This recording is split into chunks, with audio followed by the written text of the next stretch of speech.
नमस्कार दोस्तों, मैं ज्योतिष आचार्य वासुदेव मिश्रा आपका अपने चैनल एस्ट्रो मास्टर वासु में हार्दिक अभिनंदन करता हूं।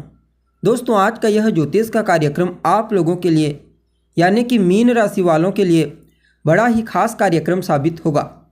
आज हम चर्चा करेंगे दैत्य गुरु शुक्र के राशि परिवर्तन प्रभाव के बारे में।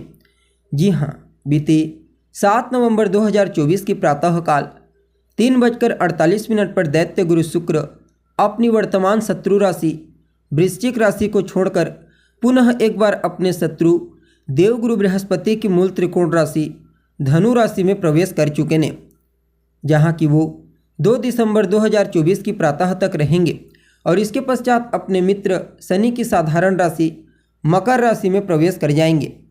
तो ऐसे में आप सभी मीन राशि के जातकों के लिए दैत्य गुरु शुक्र का अपने शत्रु की राशि से गोचर करना कितना फायदेमंद रहेगा। इस गोचर काल के दौरान शुक्र कहाँ कहाँ पर आपको सकारात्मक परिणाम प्रदान करेंगे, तो कहाँ कहाँ पर सावधानी बरतनी होगी और शुक्र के इस गोचर प्रभाव को बेहतर बनाने के लिए क्या उपाय आप कर सकते हैं, सभी बातें विस्तार के साथ आपको बताएंगे। इसलिए वीडियो में लास्ट तक बने रहिए। और अगर आप अपनी जन्म कुंडली पर हमसे परामर्श लेना चाहते हैं तो आपको हमारा कॉन्टैक्ट नंबर स्क्रीन पर और डिस्क्रिप्शन बॉक्स में मिल जाएगा, जहाँ से आप या तो व्हाट्सएप के माध्यम से या फिर डायरेक्ट फ़ोन कॉल के थ्रू अपॉइंटमेंट लेकर अपनी जन्म कुंडली का बड़ी बारीकी के साथ अध्ययन करवा सकते हैं। वैसे दैत्य गुरु शुक्र का यह गोचर जो कि धनु राशि में हुआ है, यह अपने आप में ही बड़ा ही खास है, क्योंकि इस बार दैत्य गुरु शुक्र गोचर कुंडली में देवगुरु बृहस्पति के साथ मिलकर पूरे 12 साल के पश्चात परिवर्तन योग का निर्माण किए हैं। अर्थात देवगुरु बृहस्पति की राशि में शुक्र और शुक्र की राशि में देवगुरु बृहस्पति, इसे ज्योतिष शास्त्र के महानतम राजयोगों में से एक माना जाता है। और ऊपर से शुक्र बृहस्पति की राशियों में, चाहे फिर वह धनु राशि हो या फिर मीन राशि, सर्वथा श्रेष्ठ परिणाम प्रदान करते हुए ही देखे गए हैं। अब देखिए, आप सभी मीन राशि वालों के लिए शुक्र का यह गोचर आपकी राशि से 10वें भाव में हुआ है, अर्थात कर्म भाव में। और आपके लिए कैसे गोचर कर रहे हैं, तो आपके तृतीय भाव के स्वामी और 8वें भाव के स्वामी बनकर बृहस्पति के साथ परिवर्तन योग में हैं। इसलिए इस गोचर काल के दौरान आपको कार्य क्षेत्र में जबरदस्त सफलता की प्राप्ति होगी।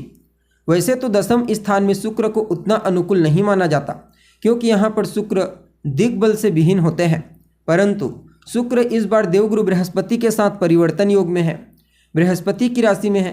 तो निश्चित तौर पर शुक्र का यह गोचर आपके कार्य क्षेत्र में आपको सफलता प्रदान करेगा। अगर कहीं कोई चिंता थी कार्य क्षेत्र को लेकर के, तो वह चिंता आपकी दूर हो जाएगी। जो जातक बेरोजगार हैं, लंबे समय से रोजगार की तलाश कर रहे हैं, उनकी तलाश भी इस गोचर काल के दौरान पूरी होने वाली है।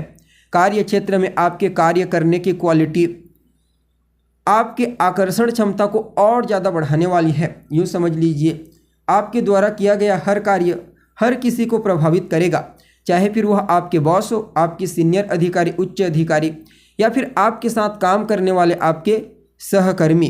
बाकी इस गोचर काल के दौरान एक बात आपको विशेष रूप से ध्यान रखना है, और वह क्या है, तो अपनी गुप्त बातों को किसी दूसरे के सामने जाहिर ना करना।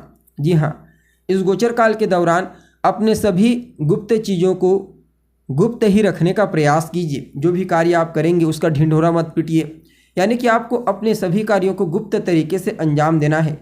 जितना ज़्यादा आप हर पहलू को बिल्कुल समझदारी पूर्वक हर किसी से छिपाने का प्रयास करते हैं, उतना ही ज़्यादा यह गोचर आपके लिए प्रॉफिटेबल साबित होगा। करियर में आपको प्रगति दिलाएगा, लाभ दिलाएगा। वैसे तो समय हर प्रकार से आपके लिए अच्छा रहने वाला है, लेकिन फिर भी स्वास्थ्य से संबंधित परेशानी आपको पीड़ित कर सकती है।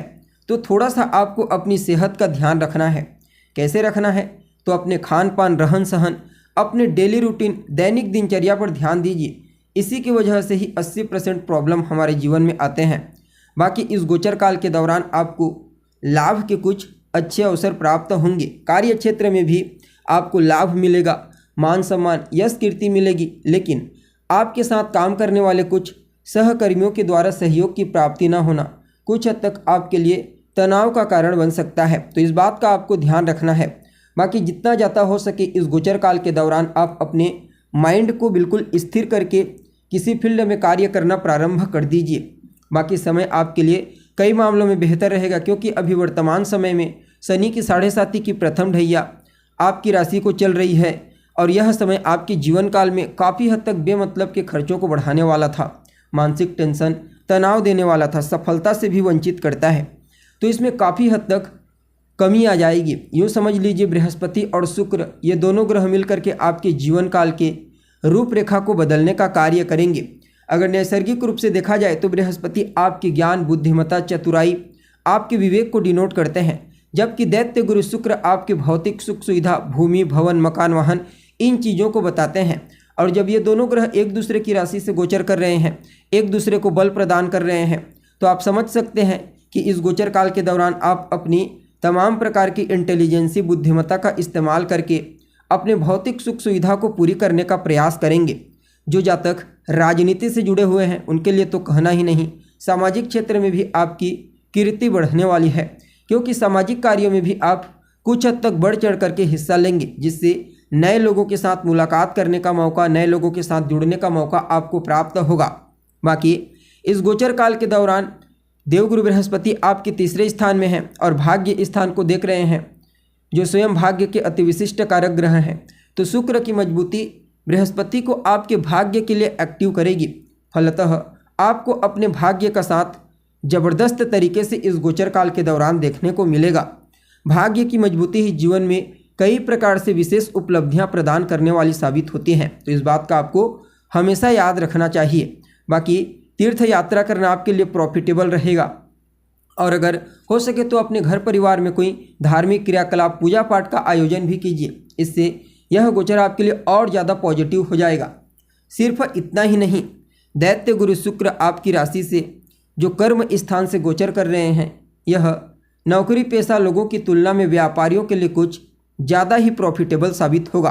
खास करके वह व्यापारी जो खाने पीने की वस्तुओं से संबंधित कार्य करते हैं या फिर चमक धमक या फिर एट्रैक्टिव चीज़ों का व्यापार करते हैं, उन लोगों के लिए समय को कुछ ज़्यादा ही प्रॉफिटेबल कहा जा सकता है। बाकी देवगुरु बृहस्पति का प्रभाव आपके इनकम को भी बढ़ाएगा।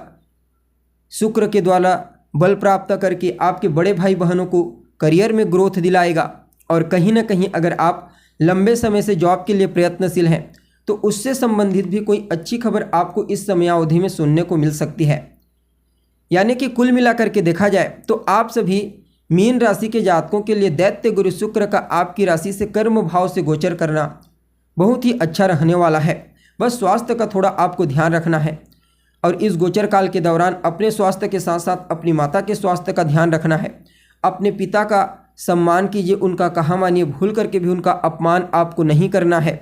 गाड़ी चलाते समय भी सावधानी बरतने की ज़रूरत होगी।